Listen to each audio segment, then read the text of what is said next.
Bueno, muy buenas tardes a todos. Ya a partir de este momento estamos grabando este espacio. Les damos la bienvenida a cada uno de ustedes a este espacio formativo. Este espacio lo estamos trabajando desde las pedagogías solidarias, una propuesta que está siendo liderada por el Departamento de Psicopedagogía, la licenciatura en Ciencias Sociales y el programa de Psicología. En esta oportunidad, pues liderada también por el área de psicología de nuestra facultad. Tendremos hoy o tenemos ya en sala dos invitados especiales que nos van a acompañar y nos van a liderar el tema del día de hoy. Ellos son Lady Joana y Duan Fernando. El tema que vamos a trabajar el día de hoy, chicos, es en neuroaprendizaje y el proceso de aprender desde esta perspectiva. La dinámica que vamos a trabajar va a ser un espacio de manera de conversatorio. Inicialmente, pues vamos a plantear unos supuestos teóricos y unas experiencias investigativas alrededor del tema de neuroaprendizaje. Y en el transcurso de este espacio, pues ustedes van a poder participar a través del chat con sus preguntas, sus aportes, sus inquietudes, para que hagamos más participativo este espacio formativo. Recuerden que este tipo de estrategias las estamos planteando eh, en acompañamiento con los otros docentes de planta y ocasionales y catedráticos del área de psicología. Y por ende, pues habrán en este espacio pues estudiantes de las diferentes asignaturas y matriculados con los diferentes docentes para que pues entendamos y comprendamos un poco de por qué se ha citado en este horario. Evidentemente, pues para muchos de pronto no corresponde al matriculado digamos, de la asignatura en el horario que cada uno matriculó, pero pues al tratarse de una invitación especial de una persona externa, digamos que sí intentamos que coordinara con por lo menos alguno de estos horarios de la asignatura de psicología del aprendizaje. Quien les habla, la profesora Laura Gasca, le damos la bienvenida a todos. Entonces les voy a hacer una presentación de quiénes son las personas que nos van a acompañar. Recuerden que a través del chat podemos ir participando y al final daremos un espacio pues para ir dando respuesta a esos interrogantes y para iniciar el conversatorio. El día de hoy yo les voy a acompañar a ustedes como moderadora de dicho espacio. ¿Listo? Entonces, la profesora Lady Joana España, ella es psicóloga y es especialista y magíster en docencia e investigación universitaria con énfasis en pedagogía. Es doctora en gerencia y política educativa, docente en la Universidad Surcolombiana, los cursos de psicología del aprendizaje y dificultades del aprendizaje. No sé, profe Lady, si les das un saludito por ahora. Hola, mucho gusto, muy buenas tardes. Gracias a todos pues por participar de esta convocatoria y pues vamos a tratar de hacer un encuentro ameno. La idea es que pues vamos a hacer unos planteamientos, como decía la profe Laura, pero pues el modelo de conversatorio es también que esas dudas o esas experiencias que tienen pues también socializarlas acá para poder entre todos aprender. Muchas gracias. Gracias, profe. Y también les presento a Duván Fernando Gómez. Él es psicólogo, es joven investigador del Grupo de Investigación y de Neuropsi en las líneas de neurodesarrollo y neuroenvejecimiento normal y patológico. Actualmente hace parte del equipo de trabajo del Laboratorio de Neurocognición y Psicofisiología del Programa de Psicología de la Universidad Surcolombiana. Entonces, Duván, te damos la bienvenida y te agradecemos el acompañamiento en este espacio. No sé si quieras saludar a los estudiantes y pues a todos los que estén el día de hoy en la sala. Sí, señora, pues buenas tardes a todas y muchísimas gracias por el espacio en el cual pues, podemos compartir y discutir un poco acerca de la aplicación de la neurociencia en el aprendizaje. Gracias, Duván. Duván, te agradezco si de pronto hablas un poquitico más fuerte, ¿vale?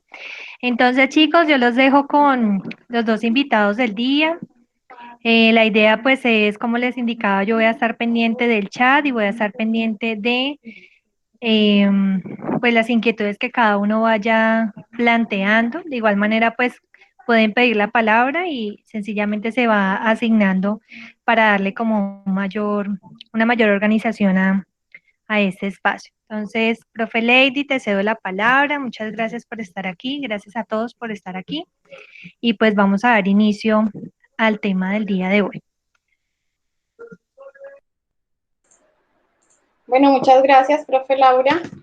Bienvenidos nuevamente a este espacio. Bueno, ya como la profe Laura lo manifestó, pues yo soy docente en la Universidad Surcolombiana. Algunos de pronto ya han compartido conmigo algunos de los espacios en aula.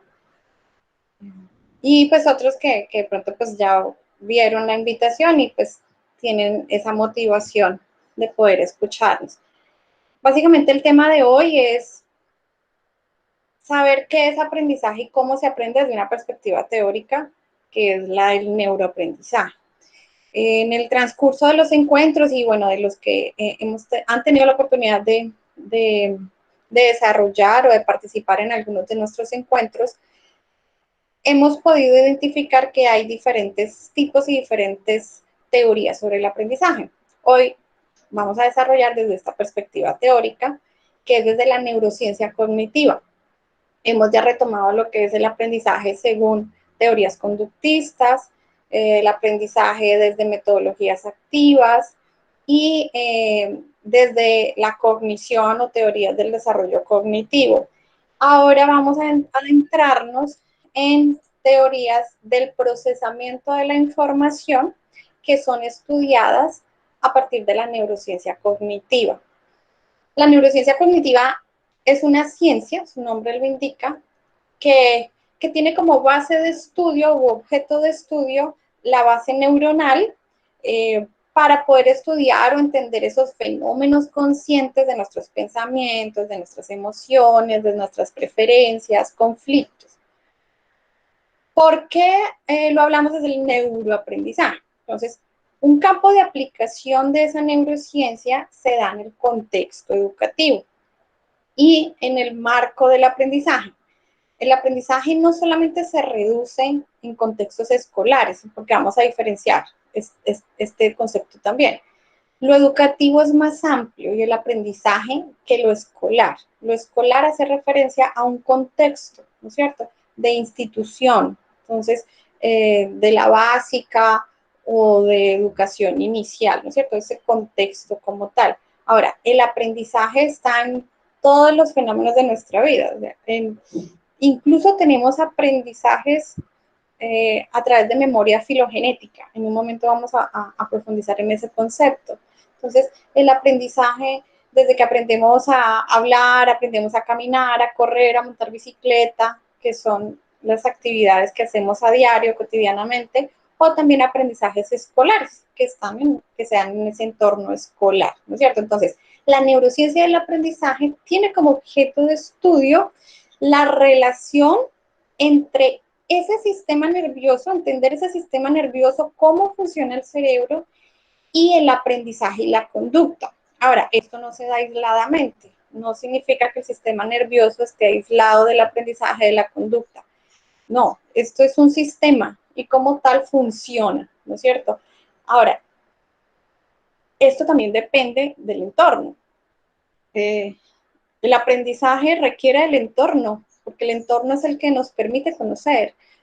A través de la experiencia es que conocemos el mundo, a través de las sensaciones es que conocemos el mundo, a través de cada una de las cosas que hacemos, pues conocemos ese mundo y ese mundo nos transforma a nosotros, que ese es, y vamos a empezar como a tumbar un mito, vamos a tener énfasis en un mito sobre este enfoque, porque también se ha satanizado un poco, aunque está de moda, ¿no? Están los extremos. Bueno, ahorita hay como una moda en el interés de todo esto de la neurociencia, me imagino que por el auge que ha tenido los estudios científicos en este marco, pero también se ha satanizado desde la parte pedagógica cuando decimos que somos reduccionistas o que la neurociencia reduce el comportamiento al funcionamiento cerebral, que es la parte biológica.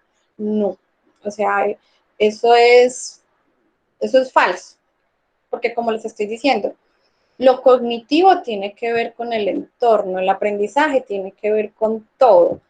Esta es una perspectiva que tiene como objeto estudiar cómo se da ese aprendizaje en el contexto y pues a partir de estudios del sistema nervioso y del cerebro.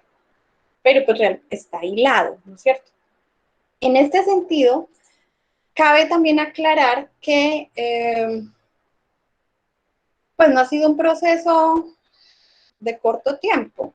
Desde que el Homo, más o menos unos 12.000 millones de años, ha venido en evolución, incluso en seres unicelulares, hay rasgos de evolución a nivel del sistema nervioso, ¿no es cierto? ¿Cómo a partir de estos procesos evolutivos que se nos han heredado, hemos adquirido unas habilidades, unas competencias para desarrollar y pues para hacer lo que somos hoy día? Y también en el mismo ciclo de vida, pues el propio, ¿no es cierto? Entonces hay unos aprendizajes que se nos ha sido heredados por la evolución, como el hecho de poder caminar bípedamente, ¿no es cierto? Es una herencia evolutiva, caminar en dos pies, bueno, y muchas otras habilidades. Y también hay un proceso de aprendizaje del mismo ciclo vital, desde el proceso de la gestación, desde el momento de la gestación hasta la muerte. Nosotros aprendemos todo ese ciclo de la vida, de diferentes maneras y surgen diferentes tipos de aprendizaje, pero está dado ya con el solo hecho de existir. Debemos reconocer que durante este desarrollo prenatal, por ejemplo, hay un dato curioso, el cerebro aumenta de forma exponencial su estructura, ¿cierto? Y la masa y la sinapsis neuronal alcanza a ser casi del 60% de la capacidad del desarrollo del ser humano. Y estamos hablando solamente en etapa prenatal, ¿no es cierto? Y a los 3 años, más o menos en el desarrollo de los 3 primeros años de vida, la sinapsis, esa conexión neuronal, esa conexión que se establece a nivel de nuestro cerebro, casi que alcanza a darse en su mayoría al igual que el adulto. Entonces, fíjense en la importancia que tenemos o que se tiene en el desarrollo y que hay unos factores que nos facilitan también ese desarrollo, que también les voy a contar. Dentro de ese desarrollo es importante ver que entonces hay como unas fases, ¿no es cierto? Una fase del desarrollo sensoromotor, auditivo, visual, emocional, del lenguaje, y que algunos se dan simultáneamente, pero también algunos de ellos tienen como mayor protagonismo en cierta etapa, ¿cierto? Por ejemplo, los 3 primeros meses de gestación se forma el sistema nervioso, y es el sistema nervioso el que va a permitir luego pues que todo el resto funcione, ¿no es cierto? Todos los sistemas pues dependen de este funcionamiento. Cuando hablamos de, por ejemplo, del desarrollo sensoromotor, pues hacemos referencia a ese sistema que está compuesto por la visión, la audición y pues, los procesos sensoriales y esos procesos motores también. Hablamos de sensoromotor. En el encuentro pasado hablábamos de la teoría del desarrollo cognitivo de Jean Piaget y que él planteaba como una de las primeras etapas para ese desarrollo cognitivo la fase o etapa sensoromotora. Y cómo esta fase o esta primera etapa de las sensaciones nos permite conocer el mundo. Un niño conoce el mundo a través de la visión, estoy hablando desde las primeras etapas, cómo el niño permite reconocer, cómo reconoce la voz de su mamá y ante la voz de su mamá logra calmarse. Cómo si a un niño le permitimos comer solo, estamos hablando ya 6, 7 meses, un poco más, cuando empezamos con comida alterna, pues que ya no es exclusiva de la leche materna y empezamos a explorar con papillas o con frutas, cómo el permitirle al niño tener contacto con esa alimentación le permite también ampliar su conocimiento del mundo, decir, bueno, esto es suave, esto es duro, ¿no es cierto? Y va haciendo representaciones y esquemas de la información que le suministra el entorno. Cuando hablamos del desarrollo auditivo, que también se da en los primeros años de vida, algunos estudios han logrado mostrar que la primera memoria que tenemos como seres humanos está relacionada con el sistema auditivo. Y ello se demuestra con el ejemplo que les acabé de dar con la voz de la mamá. Cómo un bebé al escuchar la voz de la mamá reacciona. Es decir, tiene un primer recuerdo. Y ese primer recuerdo pues, está relacionado con un sistema de memoria.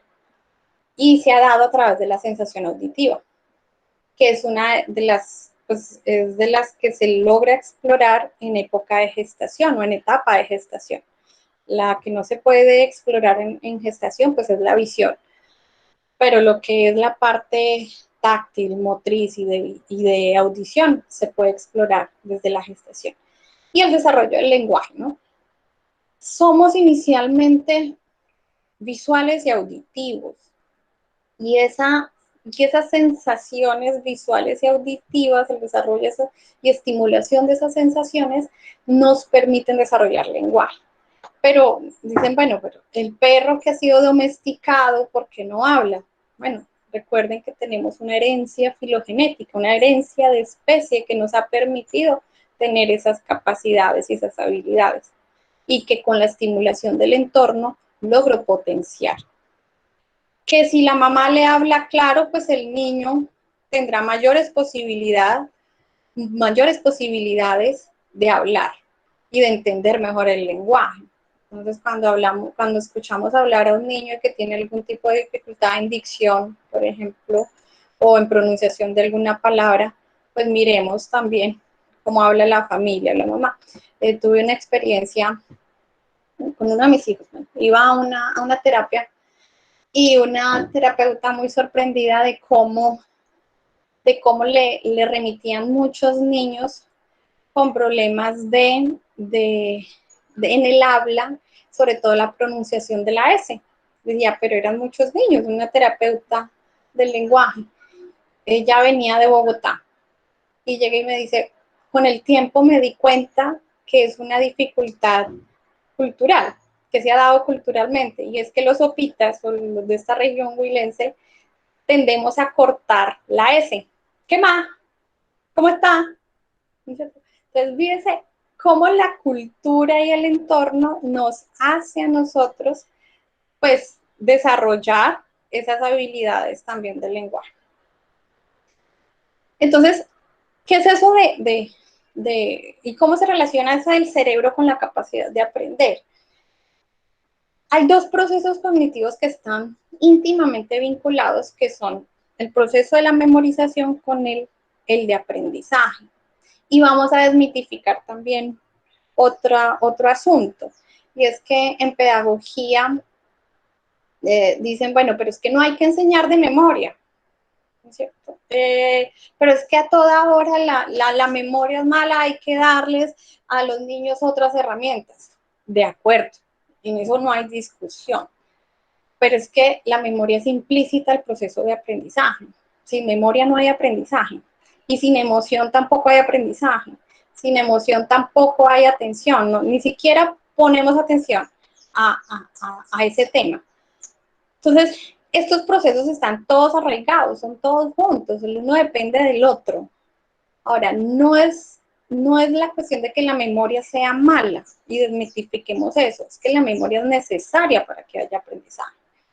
Son las estrategias que se utilizan. No podemos pretender que toda esta información que tenemos del mundo sea aprendida de la misma manera. Y eso va en la creatividad que debemos tener como padres, como docentes, porque es que los padres somos los primeros agentes educadores de los niños. Sabater decía, el hogar hace parte y la familia hace parte del primer proceso de socialización, como proceso educativo del niño. Luego viene un proceso de socialización secundario, que le vemos la escuela, la cultura, la comunidad. Y a partir de ahí es que nosotros entonces debemos pensar cuál es el rol de la memoria y el aprendizaje desde esa estimulación del ambiente. Ahora, nacemos con una extraordinaria cantidad de conocimiento adquirido, lo he venido mencionando, adquirido genéticamente. Y eso es lo que le llamamos memoria filogenética. En otras palabras, esa es la memoria acumulada durante muchas generaciones y que se constituye en las características biológicas de la especie. ¿Sí? Hay otro tipo de memoria, entonces, y otro tipo de aprendizaje. Entonces, es el tipo de aprendizaje que se basa en memorias dadas desde el ciclo vital y que son transformadas a partir de esas experiencias con el entorno. Cada experiencia que nosotros tenemos con el entorno nos va a facilitar conexiones a nivel cerebral, que llamamos conexiones sinápticas, que son básicas para el funcionamiento de los procesos cognitivos. Entonces, pero estas memorias mueren con el individuo. Entonces, estas no serán. Entonces, lo que yo hoy sé, no sé, de neuroaprendizaje, pues morirá conmigo en el sentido de cómo he venido yo procesando esa información académicamente. Pero esa memoria del lenguaje, pues, de poder manifestarme a través de alguna destreza, eso ya es mío, es particular. Y como cada uno de nosotros tiene una experiencia propia del mundo, pues tenemos conexiones únicas. Cuando apareció lo del genoma humano, que es como lo que nos identifica como especie, ¿no es cierto? Como el estudio de los genes y el mapeo de esos genes, pues digamos que a todos nos meten en la misma bolsita, ¿no es cierto? El genoma humano funciona de esta manera. Ahora los científicos están estudiando y están haciendo énfasis en el conectoma, les llaman ellos. Y el conectoma es identificar cuáles son esas redes neuronales, esas conexiones sinápticas que cada uno de nosotros como individuo, como sujeto, tiene. E imaginemos que, según estos científicos, nosotros tenemos aproximadamente 100 billones de conexiones en edad adulta. Imagínense hacer un conectoma de 100 billones de conexiones y que cada una de esas conexiones es un proceso de memoria y aprendizaje. Por eso también pues decimos que el estudio del cerebro está en pañales, en términos populares, porque lograr pues conocer el cerebro con semejante dimensión, pues es una cosa muy difícil, muy compleja. Lo poco que sabemos, que ha evolucionado mucho en los últimos 10 años, pues gracias a todos estos esfuerzos y que ha avanzado toda la parte tecnológica para poder entender, ¿no? Todo lo de la neuroimagen, herramientas para medir todo este funcionamiento cerebral, cómo ha evolucionado los últimos años de manera gigantada. Entonces, y que hay diferentes procesos también. Entonces, ya les decía, según nuestra etapa de desarrollo vital, en la infancia se dan las mayores potencialidades, lo que llamamos periodos sensibles, y ahí va otra desmitificación. Antes se llamaban periodos críticos, ahora se prefiere llamar periodos sensibles, porque al llamarle periodo crítico decían, bueno, es que si un niño no aprende a leer y a escribir en tal edad no lo va a hacer, porque es que también se tenía el mito de que la plasticidad cerebral se daba solamente en edad infantil. Cuando se descubre que la neuroplasticidad se da también en edad adulta, que hay neurogénesis también en edad adulta, que es nacimiento de nuevas neuronas, pues pues dicen, significa que yo puedo aprender hasta que muera. No, no, que hay mayor facilidad de aprendizaje en edad inicial, sí, pero no significa que se deje de aprender en edad adulta. Al contrario, hay unos picos de aprendizaje. La adolescencia vienen unas cuestiones maravillosas, viene la poda sináptica y es otra ventana de oportunidad para el aprendizaje. De eso habla Sarah Jane y Uta Frith. Ellas están en Londres, se han especializado en el cerebro adolescente y cómo la adolescencia es otra fuente de oportunidad para estimular el aprendizaje.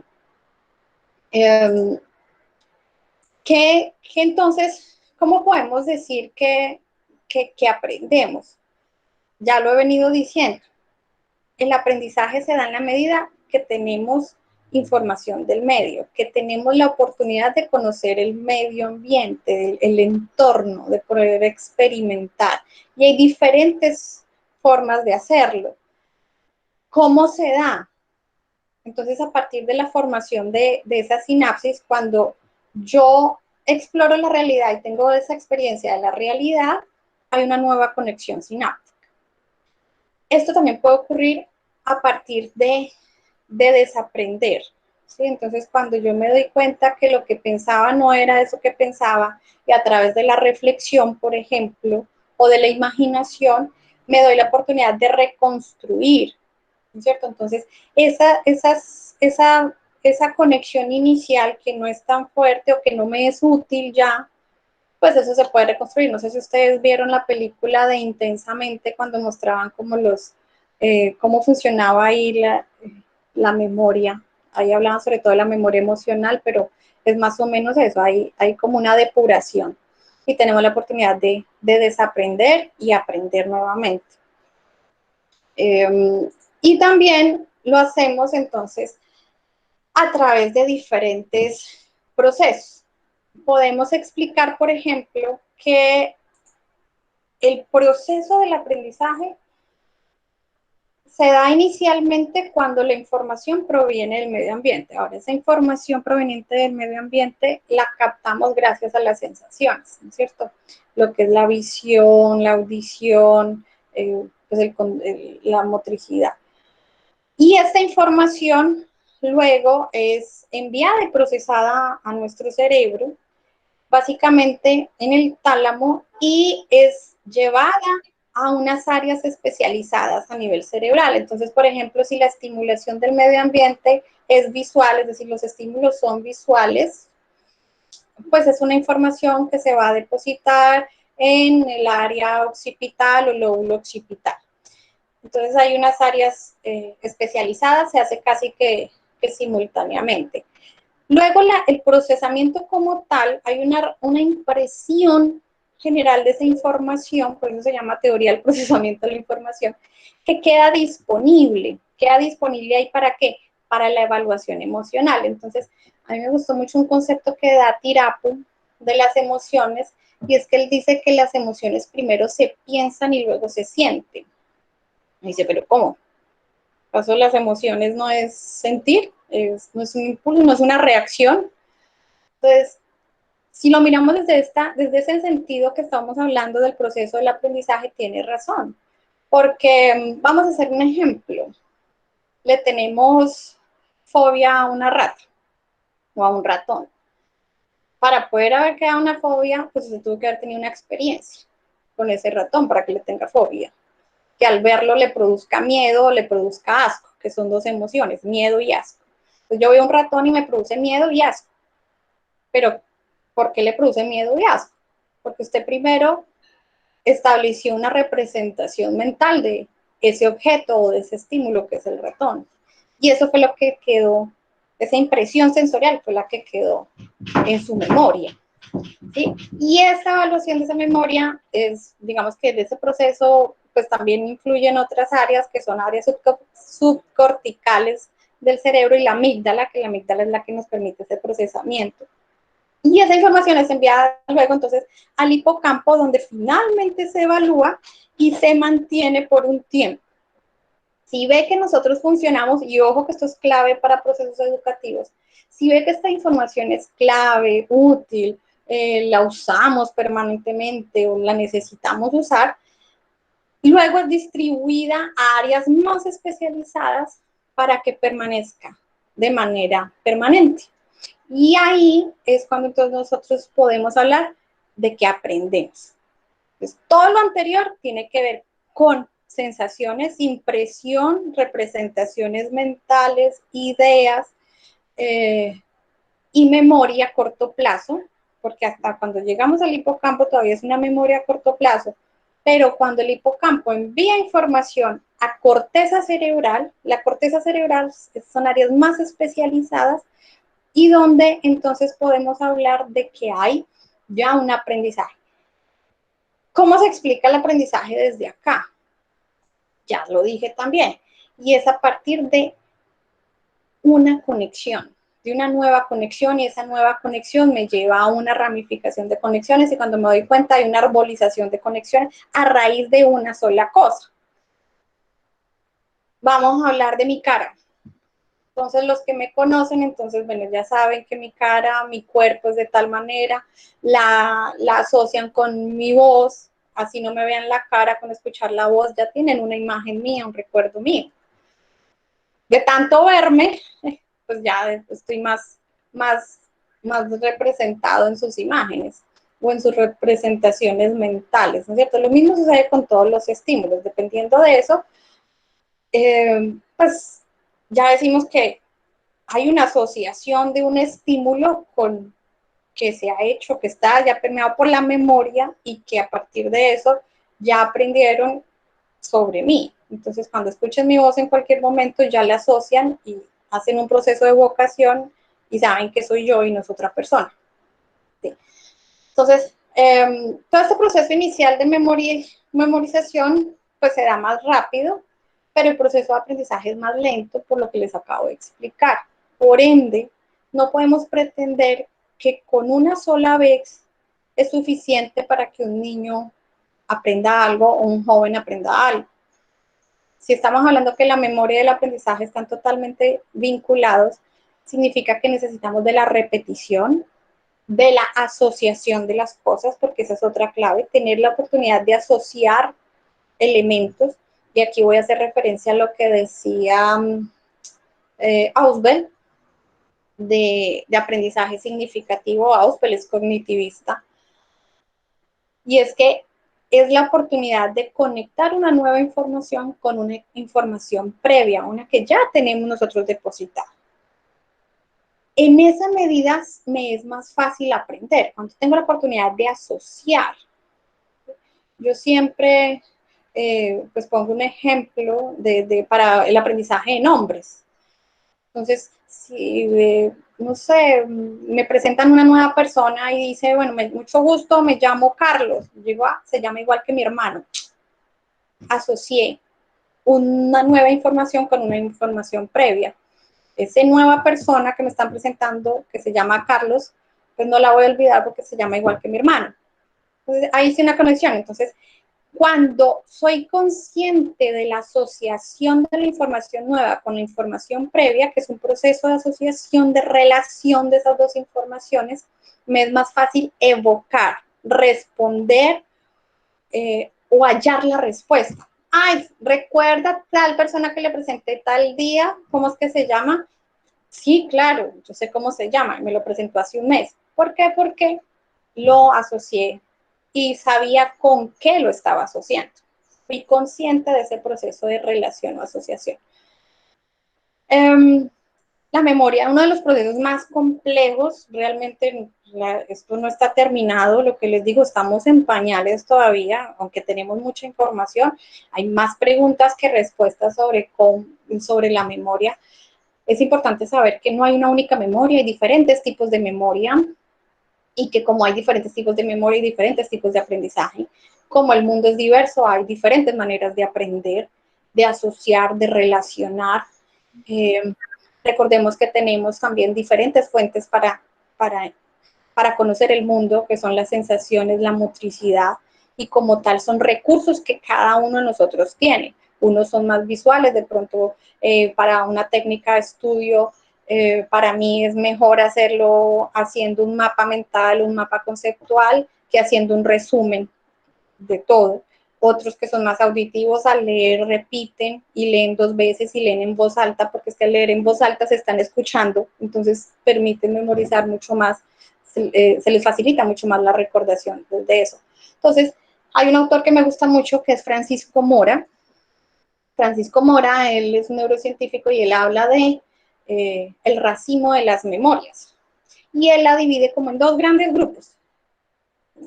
Hay muchos, ¿sí? Pero bueno, ya les dije, bueno, proceso de memoria, entonces incluye lo que es el almacenamiento, la codificación y la respuesta o la evocación. Ahora, como racimos de memoria se lo clasifica en 2 grandes grupos, que son las... Dime. Qué pena, yo te interrumpo para hacerte dos pequeños apuntes. ¿Listo? Lo primero es, ya tenemos una pregunta allí en el chat, ¿sí? Para que de pronto en el espacito que tú tengas lo podamos ir abordando. Y lo otro es que hay algunos estudiantes que están solicitando acceso. Entonces, no sé si pudieras revisar y que me indiques de pronto si vamos a proyectar el video del autor que estás hablando. Ok, sí. Dale, entonces circula el video y mientras tanto yo doy acceso a los nuevos integrantes, por favor. Sí.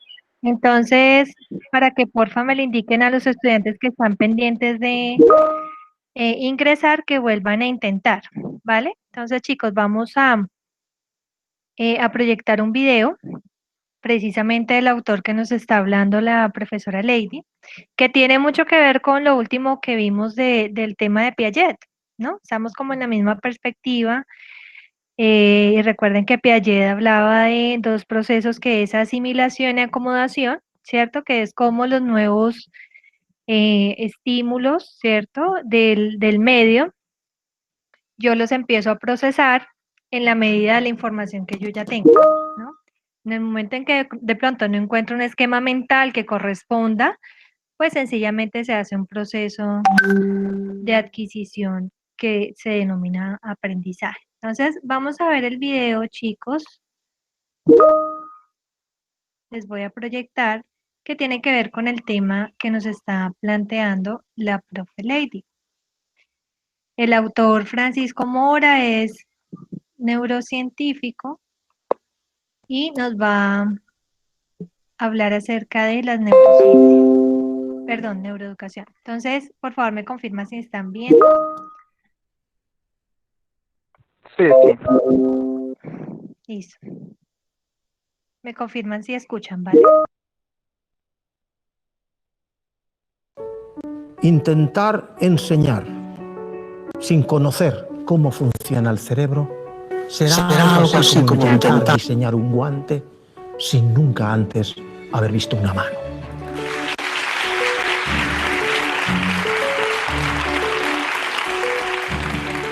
La cultura en que vivimos y que hemos conocido y conocemos se está muriendo.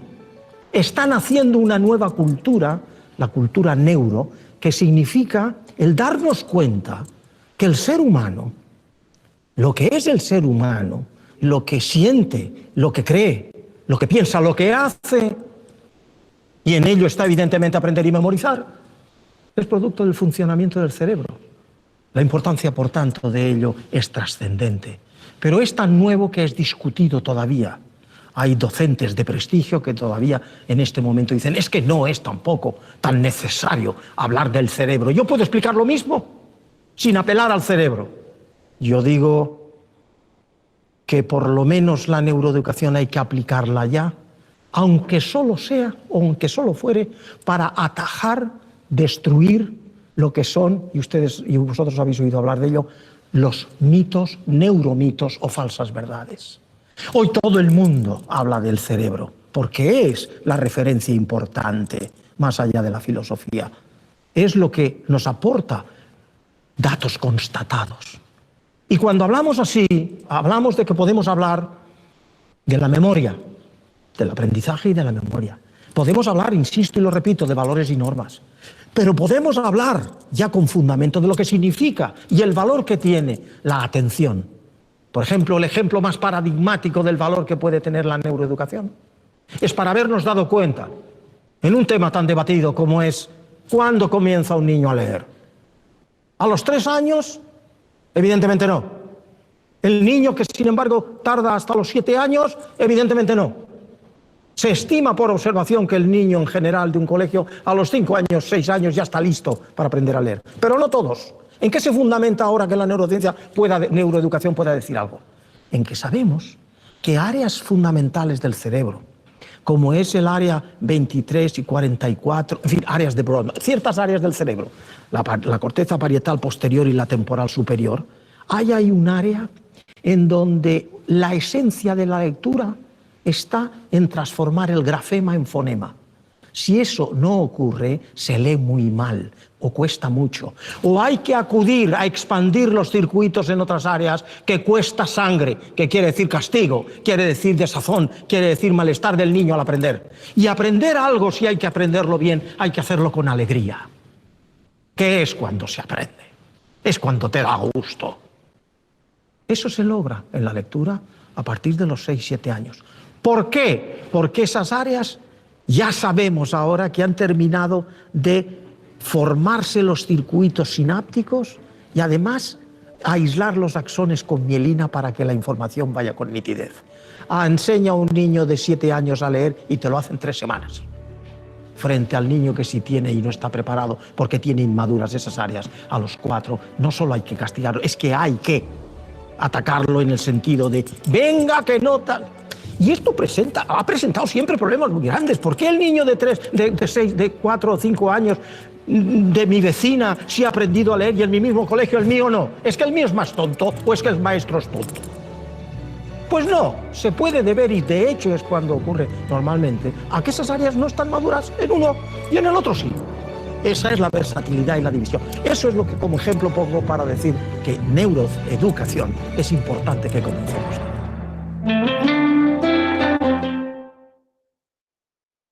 Gracias, profe Laura.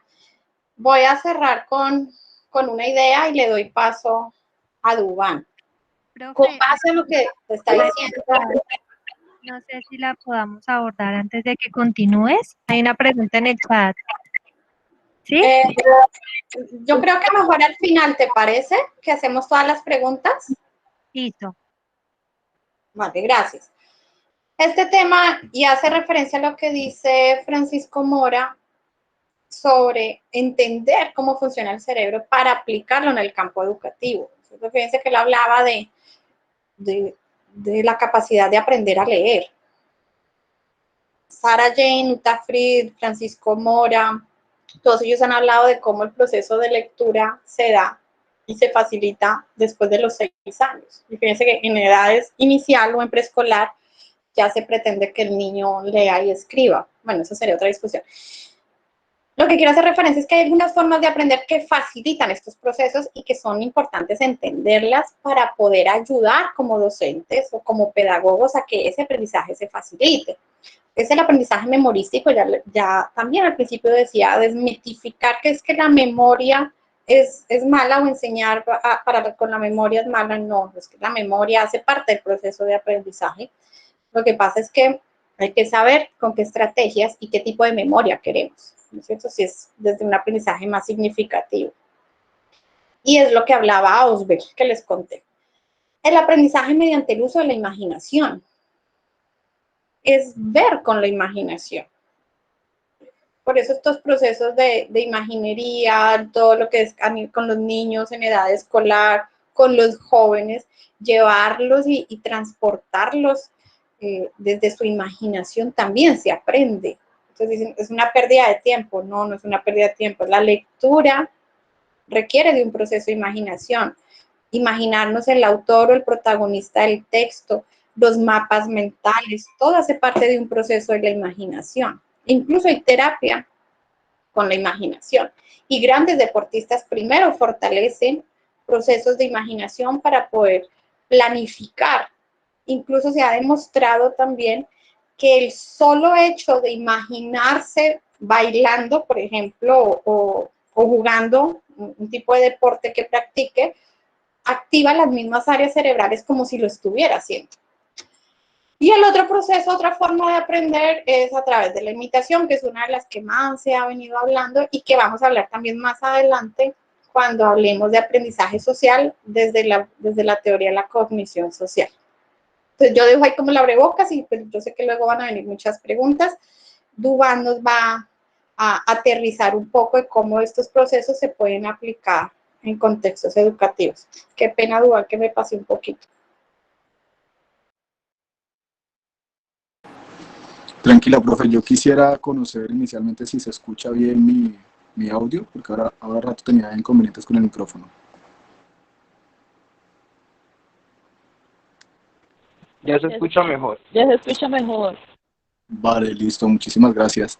Entonces, pues complementando un poco lo que la docente Lady nos estaba mencionando y de pronto aterrizándolo un poco al contexto educativo, yo quisiera mostrar pues unos ejemplos de que estos aspectos de la neurociencia cognitiva no se alejan mucho o no se alejan de lo que realmente está en el diario vivir y en lo que está en los contextos educativos. A veces pensamos que por ser muy biologicista está demasiado lejos de lo que lo podamos aplicar en el contexto educativo.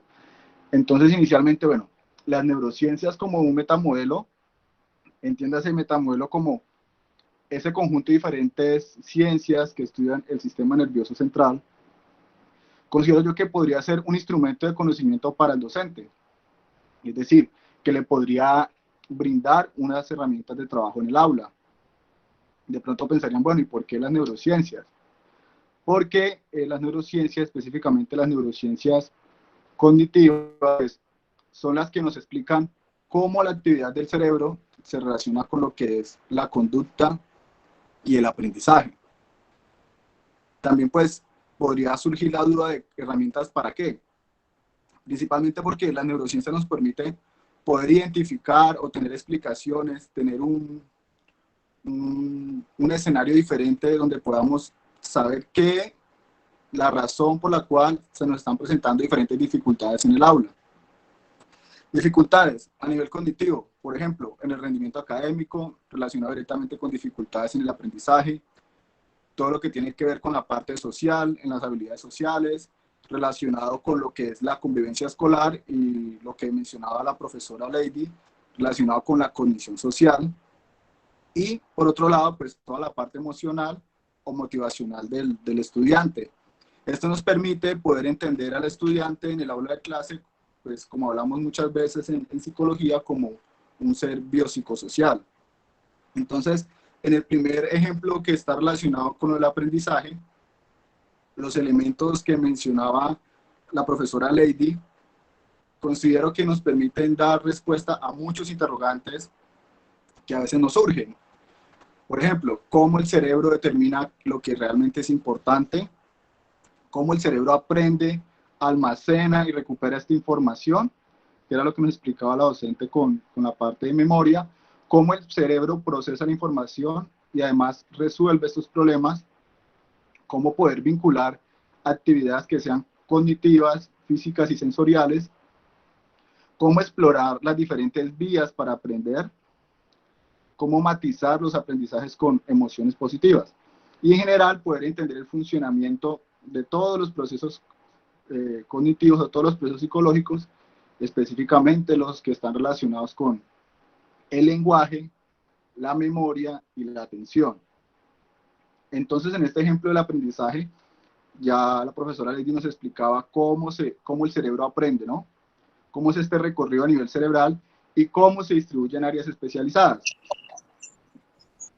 Entonces, para poder aprender, pues necesitamos percibir y codificar toda la información que nos está llegando del medio. Cuando hacemos esto, ahí sí la procesamos. El cerebro utiliza todos sus recursos multisensoriales, ¿sí? Y pues a partir de esto desencadena toda una serie de acontecimientos que son neurocognitivos. Específicamente en el que quiero hacer énfasis es para poner un ejemplo, es en la activación del mecanismo de atención. Esta activación del mecanismo de atención lo que permite es que el estudiante procese la información que considera que es más relevante y le permite ignorar otros estímulos. de ahí, ¿cómo lo podríamos llevar nosotros? De ahí que el docente pueda plantear y piense estrategias, piense en herramientas, métodos, procedimientos y actividades que realmente llamen la atención como tal del estudiante. Es decir, que el estímulo, o sea, lo que le está enseñando, realmente le sea relevante y pueda con esto, pues, mejorar el proceso de aprendizaje. ¿Cómo conocer entonces más adelante si hay un aprendizaje? ¿Qué herramientas podríamos utilizar?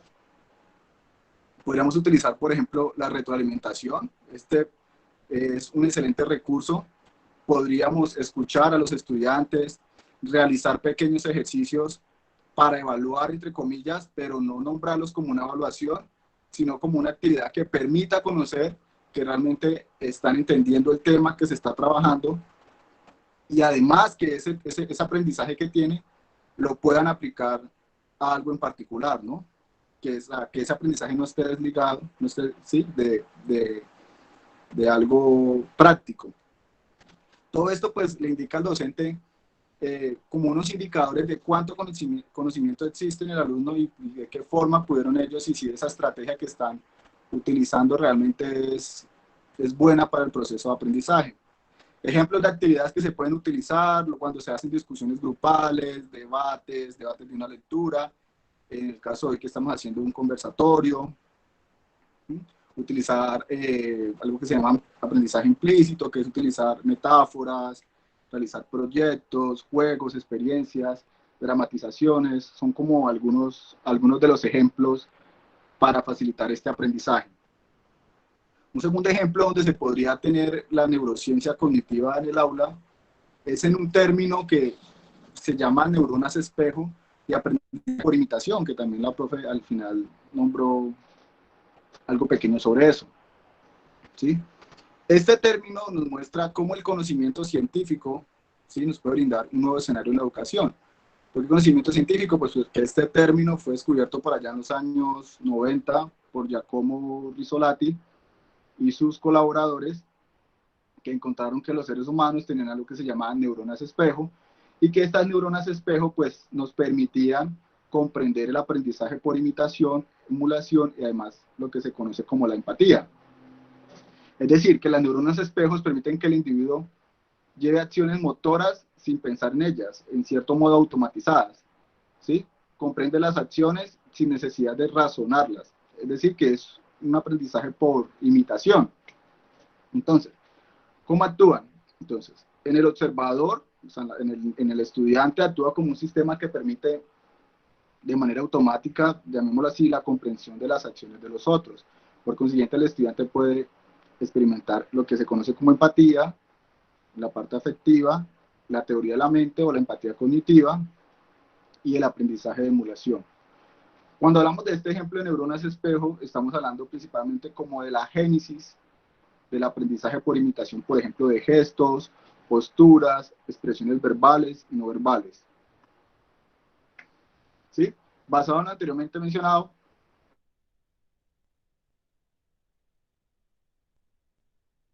pues es pertinente plantearse, me entró una llamada, qué pena, como docente, ¿qué tanto mis actitudes repercuten en los estudiantes? ¿Cuánto de mis expresiones verbales los motiva a ellos? ¿Cuánto de lo que hago en mi ejercicio docente los contagia a ellos a ser proactivos? ¿Y cuánto de lo que digo y hago genera un contexto de una sintonía empática con el estudiante? Y un ejemplo que puede suceder es que a veces ustedes se dan cuenta nomás en los programas o con sus compañeros que muchos tendemos a tener un referente, un docente referente. Ustedes ven que sus compañeros tienden en su proceso, en su carrera universitaria, a imitar los gestos de los docentes que más tienen como referente, a comenzar a hablarlo casi que parecido al docente, a utilizar ciertos términos que utiliza ese docente que es referente. Y esto pues estaría relacionado principalmente pues con este tema que son las neuronas espejo. En síntesis, el docente debería plantearse en qué medida la forma de pensar, sentir, hacer esa docencia está influenciando las personas con las que frecuenta, específicamente pues sus estudiantes. ¿Sí? recapitulando un poco, pues este conocimiento acerca de la estructura y funcionamiento del cerebro podrá darle al educador pues la base o la fundamentación para poder emprender o crear un estilo de enseñanza-aprendizaje nuevo, mejorar el ambiente de aprendizaje en el aula y lo más importante, pues poder educar al alumno a través de un desarrollo integral y humano. Retomo otra vez, teniendo en cuenta pues el desarrollo biopsicosocial. Un tercer ejemplo, que también lo mencionaba la profe, que era lo del neurodesarrollo, enfocado, por ejemplo, en el contexto educativo de los niños en la primera infancia. Qué pena. El neurodesarrollo, pues en términos generales, va acompañado de un proceso de mielinización de los axones, y esto permite como hacerle también la introducción, y más adelante responder la pregunta de Dilmar Perdomo. Entonces, en el neurodesarrollo, pues hay una mielinización de los axones, que esto en algunos en términos claves, o sea, en términos fáciles, es como las vainas de mielina son las que recubren los axones y permiten que haya una mejor conexión cerebral. A medida que vamos teniendo una maduración cerebral, pues estas vainas de mielina permiten que haya, cada vez que hay una maduración cerebral, permiten que haya más vainas de mielina y mejore la comunicación entre una neurona y otra. Esto funciona de forma paralela pues, a lo que se conoce como el desarrollo cerebral. Al desarrollo cerebral ser un proceso gradual, es por eso que en la primera infancia las estrategias o las propuestas que se desarrollen para educar a los estudiantes deben siempre plantearse desde lo más simple y concreto e irse incrementando a lo más abstracto y complejo. ¿Por qué? Pues porque en la primera infancia, a nivel de las neurociencias, las zonas subcorticales del sistema nervioso central están ejerciendo una importante influencia en la forma en que los niños aprenden y se comportan. Y se espera que a medida que vaya aumentando la maduración cerebral, estos comportamientos vayan cambiando. ¿Qué ejemplos? El movimiento, la impulsividad, la exploración, los cuestionamientos, la reactividad del juego, la falta de control a veces emocional, entre otras, pues son características esenciales de la primera infancia y son conocimientos que debemos tener para poder plantear la forma en la cual estamos educando. Tener en cuenta lo que es la conducta motora, el lenguaje y la percepción de caras, hacen parte de esa maduración cerebral. Finalmente, pues, con estos tres ejemplos que les quería traer para discutir en el conversatorio, pronto se veía al final un poco de tiempo, también quería mostrarle cómo las neurociencias se pueden aplicar a nivel de investigación en la educación. Específicamente, pues como en los dos aspectos que se ha trabajado del grupo de investigación, que está relacionado con la convivencia escolar, la cognición social, los procesos empáticos y lo que está relacionado con las dificultades en el aprendizaje. Y es que como todos conocemos, en el proceso de adquisición del aprendizaje pueden existir ciertas dificultades, que estas se pueden deber o alteraciones a nivel biológico muchas veces, como disfunciones neurológicas, que esto es alguna alteración en este proceso del neurodesarrollo que se está dando, que ya les mencionaba, o también, no hay que dejar de lado, las dificultades a nivel sociocultural. Entonces encontrarnos con entornos donde los niños son socialmente vulnerables, contextos rurales carentes de estimulación, podría hacer que haya una dificultad en el aprendizaje de nuevos conocimientos. Entonces, pues de manera breve les quería contar de algunos de los estudios que se han desarrollado además acá en el Huila y específicamente en Neiva. Hay un estudio de unas compañeras del programa de psicología que quisieron mirar la efectividad de un programa de estimulación cognitiva a través del arte en niños con problemas del aprendizaje. Realizaron un estudio piloto. Permítanme leerles literal lo que hallaron en estos resultados. Dice, los resultados evidenciaron diferencias significativas en el funcionamiento de los factores neuropsicológicos de regulación y control, organización cinética de los movimientos y oído fonemático en los niños y niñas con problemas generales del aprendizaje. Además, los profesores percibieron cambios favorables en las acciones escolares.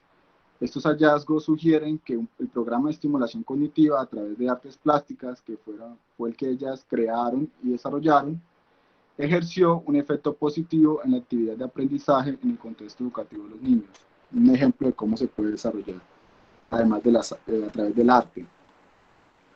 En la parte de condición social y del acoso escolar, nosotros también desarrollamos un estudio que quiso mirar cómo era ese desempeño, la condición social en los diferentes niños y niñas que estaban inmersos en esa dinámica de la violencia escolar en la ciudad de Neiva. Nosotros pudimos hallar que se encontró en general un desempeño bajo en estas pruebas de condición social, y nosotros al final del estudio planteamos que a partir de eso se podría hacer otra investigación donde posiblemente se tenga en cuenta que la existencia de estímulos del ambiente, ¿sí?, influencian mucho que los diferentes estudiantes en esa dinámica de la violencia escolar hayan tenido un bajo desempeño en condición social. Entonces nuestros resultados sugieren profundizar en estudios que relacionen lo que es la convivencia escolar, el desarrollo de la condición social, con las características sociodemográficas y culturales en la población estudiada. Y en este momento, ¿hacia dónde vamos? Entonces, una de las líneas del grupo de investigación está enfocada en toda la parte de los predictores neuropsicológicos del aprendizaje en la edad preescolar. Entonces, lo que queremos hacer es poder, bueno, se sabe que hay unas dificultades del aprendizaje, la literatura nos indica aproximadamente en qué edades se podría considerar que hay unas dificultades del aprendizaje. Lo que queremos conocer y evaluar es desde la etapa preescolar todas esas características neuropsicológicas, incluidas características del neurodesarrollo que se recolectan a través de la historia clínica, conocer todos esos factores peri y postnatal, ¿sí?, y poder revisar si algunos de esos factores son predictores de la futura aparición de dificultades en el aprendizaje en niños y niñas en edad preescolar. Este estudio se quiere desarrollar en instituciones públicas y privadas de la ciudad de Neiva, y pues es otro pequeño ejemplo de cómo se puede aplicar la neurociencia a la parte de la educación. Esa sería pues mi intervención. No sé si se abre el espacio de preguntas. Gracias, Duván. Sí, yo creo que ya está el espacio de preguntas. Es importante que vean que es un campo de aplicación, que no hay una reducción biologicista desde esta mirada. Al contrario, tenemos en cuenta varios factores, ya lo decía Duván, y yo al principio, biopsicosociales, y cómo esos factores afectan el aprendizaje. Incluso se habla de factores, bueno, de la cognición social. Vamos a tener un encuentro más adelante con la doctora Yasmín Bonilla, que ella es experta en cognición social también. Vamos a hacer un conversatorio con ella, porque mi tesis doctoral también pues fue por esa línea. Cómo afectan la interacción social, la nutrición, el ejercicio físico, el sueño, las emociones, cómo todos estos factores también afectan el aprendizaje.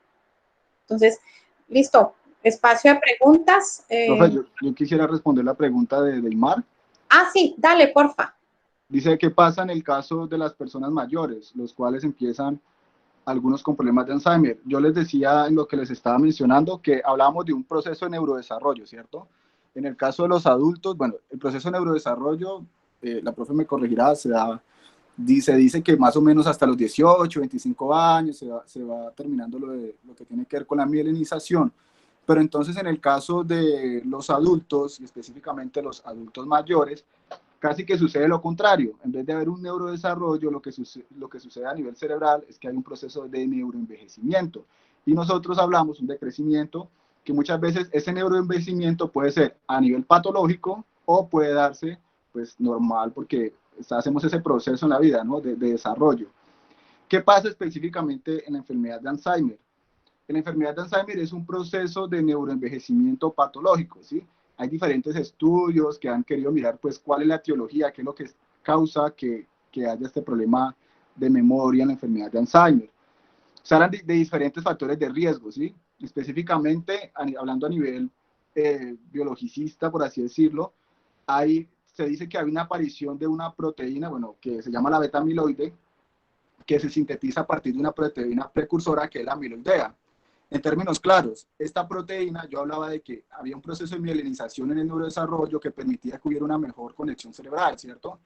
En el caso del neuroenvejecimiento, lo que sucede es que cuando aparece esta proteína, impide que haya una correcta conectividad cerebral, es decir, que entre una neurona y otra, que son las células cerebrales, no hay un proceso de comunicación y hace que haya una muerte neuronal, dependiendo del área donde se comienza a ver la afectación, se comienzan a ver manifestaciones clínicas. En este caso, en la enfermedad de Alzheimer, como ustedes bien saben, empieza con las dificultades en memoria, que creo que a eso hace referencia Deimar Perdomo. ¿Qué pasaría con la parte de aprendizaje y la parte de memoria? Pues a no haber una correcta conexión cerebral, al comenzar a haber una muerte neuronal, se evidencian unas dificultades en toda la parte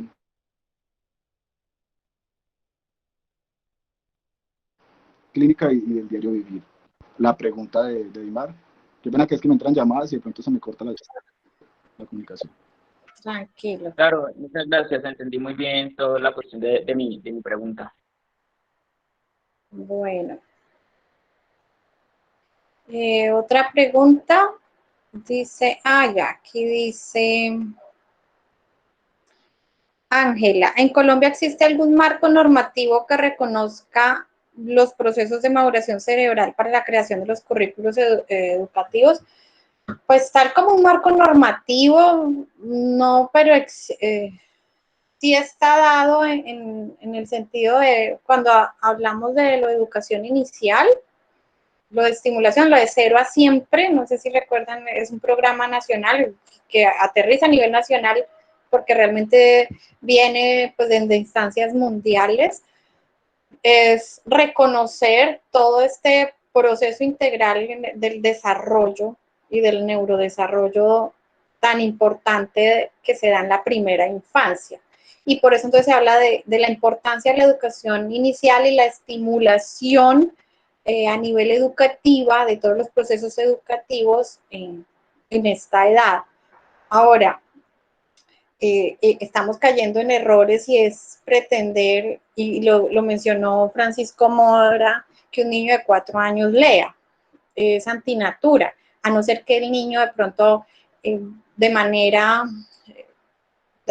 autónoma esté demostrando ese avance o ese tipo de motivación en la lectura. Un niño que lee, que se le facilita, que tiene como buena memoria, ¿no es cierto? Pues que se ve como un proceso natural, pero pretender hacerlo pues como así como tan de afán como se está pretendiendo últimamente en educación inicial, pues no está dado. Entonces, digamos que ese es un incipiente, lo que es educación inicial o la ley de primera infancia o de 0 a siempre, digamos que siente unas bases para eso que tú estás diciendo. El mío tiene 4, pero él está interesado en la lectura. Sí, ya pues les doy, cuando se da como de una manera normal, porque es que Francisco Mora también habla, y lo que lo habla Sarah Jane, y todo, es que sin emoción no hay aprendizaje. Entonces, si tenemos lo primero, que es la motivación, motivaciones son las ganas la iniciativa para hacer algo, ¿no es cierto? Y la emoción, que es que me gusta, me interesa, pues de una, aprovechemos. Ahora, pero pretender que un niño de 4 años ya me esté manejando consonantes S, M, M, P, T, o sea, y que una consonante por semana, y que si no lo hace, entonces que es que ya tiene dificultad de aprendizaje, como una profesora de un niño de transición, catalogándolo o etiquetándolo con una dificultad de aprendizaje, porque a los 4 años todavía no lee, pues eso es irresponsable. ¿Sí? Hay niños con altas capacidades intelectuales, con un procesamiento de memoria extraordinario, y ya a los 4 o 5 años están leyendo. Pero nuevamente, si se da de manera más natural, pues no hay lío. ¿Qué otra? De pronto en ese caso, profe, de la estudiante que manifiesta que su hijo, bueno, no sé si será el hijo, que tiene interés por el tema de la lectura, ahí sería bien interesante que se hiciera un proceso pues, de estimulación y en ese caso a través de imágenes, ¿no? Que es lo primero que realiza el niño, ¿no? La identificación de imágenes, por ende, pues los libros a los Los cuales de programas, eso, ¿cierto? Este niño pues debe ser con imágenes muy grandes, con poco texto, porque ahí arranca el proceso de lectura, ¿no? En el interés por tener un libro, el pasar la hoja, ¿cierto? Muchos los libros para niños pues tienen esa hoja especial que es tipo cartón, ¿cierto? Para que el niño también se le facilite el pasar la página y de repente también pues que tenga interacción, ¿no? Hay libros que permiten, por ejemplo, el destapar ciertas cosas que estén escondidas y como ese tipo de cosas que generen lo que tú hablas del tema de la motivación o el interés, ¿no? Que yo pienso que va a ser fundamental allí. Pero claro, un niño de 4 años uno no espera que esté haciendo reconocimiento de palabras, mucho menos de consonantes, ¿no? Digamos que sería un Claro. poco extraordinario ese proceso a esa edad, ¿no? Y Que fíjate que sería también otro proceso. ¿no? Y Francisco Mora en el video tan corto nos lo alcanzó a decir y es em, en ese transcurso de pasar grafema a fonema, entonces nos está hablando de procesos sensoriales. Entonces el grafema, lo que tú dices, es un proceso visual, identificar la letra, el tipo de letra, utilizar pictogramas, que le lean, entonces es un tipo de aprendizaje que favorecemos la imaginación, ¿no es cierto? Pero también lo fonológico, entonces al escuchar a la mamá que le lee el cuento, va haciendo también es la memoria. Nosotros, por ejemplo, y que, bueno, también sería como tela de cortar en otro encuentro sobre el aprendizaje de la lectura y la escritura como tal, que es un énfasis y que también hay una dificultad en torno a este, y es identificar que la lengua castellana se aprende de manera distinta a la lengua inglesa, por ejemplo. La lengua castellana es más fonológica y la inglesa es más visual. Y como nosotros, por ejemplo, en Colombia tenemos una dificultad, una dislexia fonológica con la S, la Z y la C. No sabes, si me dicen una palabra casa, bueno, casa lo asociamos con la memoria semántica. Bueno, ¿casa de qué? ¿De casar o casa de hogar? Cuando la sola pronunciación casa, casa, casa debería ser suficiente, pero como hablamos mal, entonces tenemos una memoria errónea y una dificultad. Pero bueno, como les digo, eso ya sería como tema de otro encuentro. Allí también el ejercicio para esas edades es el descubrir voces, ¿no? Digamos, a partir de lo que hablas del tema fonético, de cómo el niño lo podemos invitar, por ejemplo, a construir voces para los personajes, ¿no? Y cómo después nos damos cuenta de que el niño en esa edad hace el ejercicio aparente de leer, pero él mismo está contando su historia a partir de, ¿cierto?, su propio procesamiento, es decir, de lo que él ha entendido del cuento y él hace su propia versión del cuento, ¿no? Entonces, ese proceso simple que hace el niño de pasar la hoja, de mirar la imagen y a partir de la imagen construir su propio cuento, pues ya hace parte de esta estimulación de la lectura y de todos estos procesos pues que estamos viendo, ¿no? Exacto. Bueno, si no hay más preguntas, ya faltan 10 para las 4. Invitarlos a los siguientes encuentros. Bien, ya les decía, va a haber uno de cognición social con la doctora Yasmín Bonilla. Vamos a hablar de dificultades de aprendizaje más adelante. Mañana tenemos un encuentro a las 3 de la tarde, ya en los espacios de la página, de Facebook, bueno, los diferentes medios para comunicación. Mañana está el doctor Horacio Belgin, que él es argentino, para hablar de capacidades diversas. Está interesantísimo el tema porque lo ve desde otra perspectiva y porque él no habla desde la debilidad o la dificultad, sino desde la potencia del sujeto, para entender también este mismo proceso del que estamos hablando. Entonces, también ahí invitadísimos todos. Yo les agradezco, pues, mantenerse en este encuentro, pues estamos desde las 2:30 en punto, porque empezamos muy puntuales y pues ya van a ser las 4 y todavía están ahí. Listo, profe, pues no, agradecerles a ustedes, a Lady, a Duan, y pues a todos los participantes por este espacio. De pronto sería menester si Duan nos puede compartir algo de las investigaciones que él viene también acompañando, pues a propósito de los ejercicios próximos que tendremos en la asignatura. para pues obviamente facilitarles este material a los estudiantes, ¿no? Claro, Entonces, yo creo que va a ser invitado en el de dificultades de aprendizaje. Duan, prepárate. yo creo que sí. Bueno, no sé si alguno quiera concluir. Muchísimas gracias. Yo quería, qué pena intervenir un momento para de nuevo dar las gracias por la invitación, por el espacio, de poder compartir pues esto. Y claro, con muchísimo gusto les podría compartir material de investigaciones que hemos desarrollado o que estamos desarrollando. Y pues si me invitan en otras ocasiones también estaré ahí presente. Muchísimas gracias a todas las personas presentes y a ustedes por la invitación. Cuenta con ello, Duan, esa investigación de tus compañeras del tema de arte, de la aplicación del arte, me pareció bastante interesante y puede ser eh, bastante importante para los estudiantes. Entonces, sí te agradeceríamos si nos compartes ese material. Listo, sí señora. Se lo enviaría a través de la profesora Lady, ¿sí? Es un Claro que artículo que está publicado ya. Claro que sí. Profe Lady, gracias a ti por acompañarnos y pues bastante interesante el tema de hoy. No, con todo gusto. Para mí esto es una fascinación y lo hago con el mayor de los placeres. Ahí estoy también disponible. Listo, chicos, entonces nos despedimos por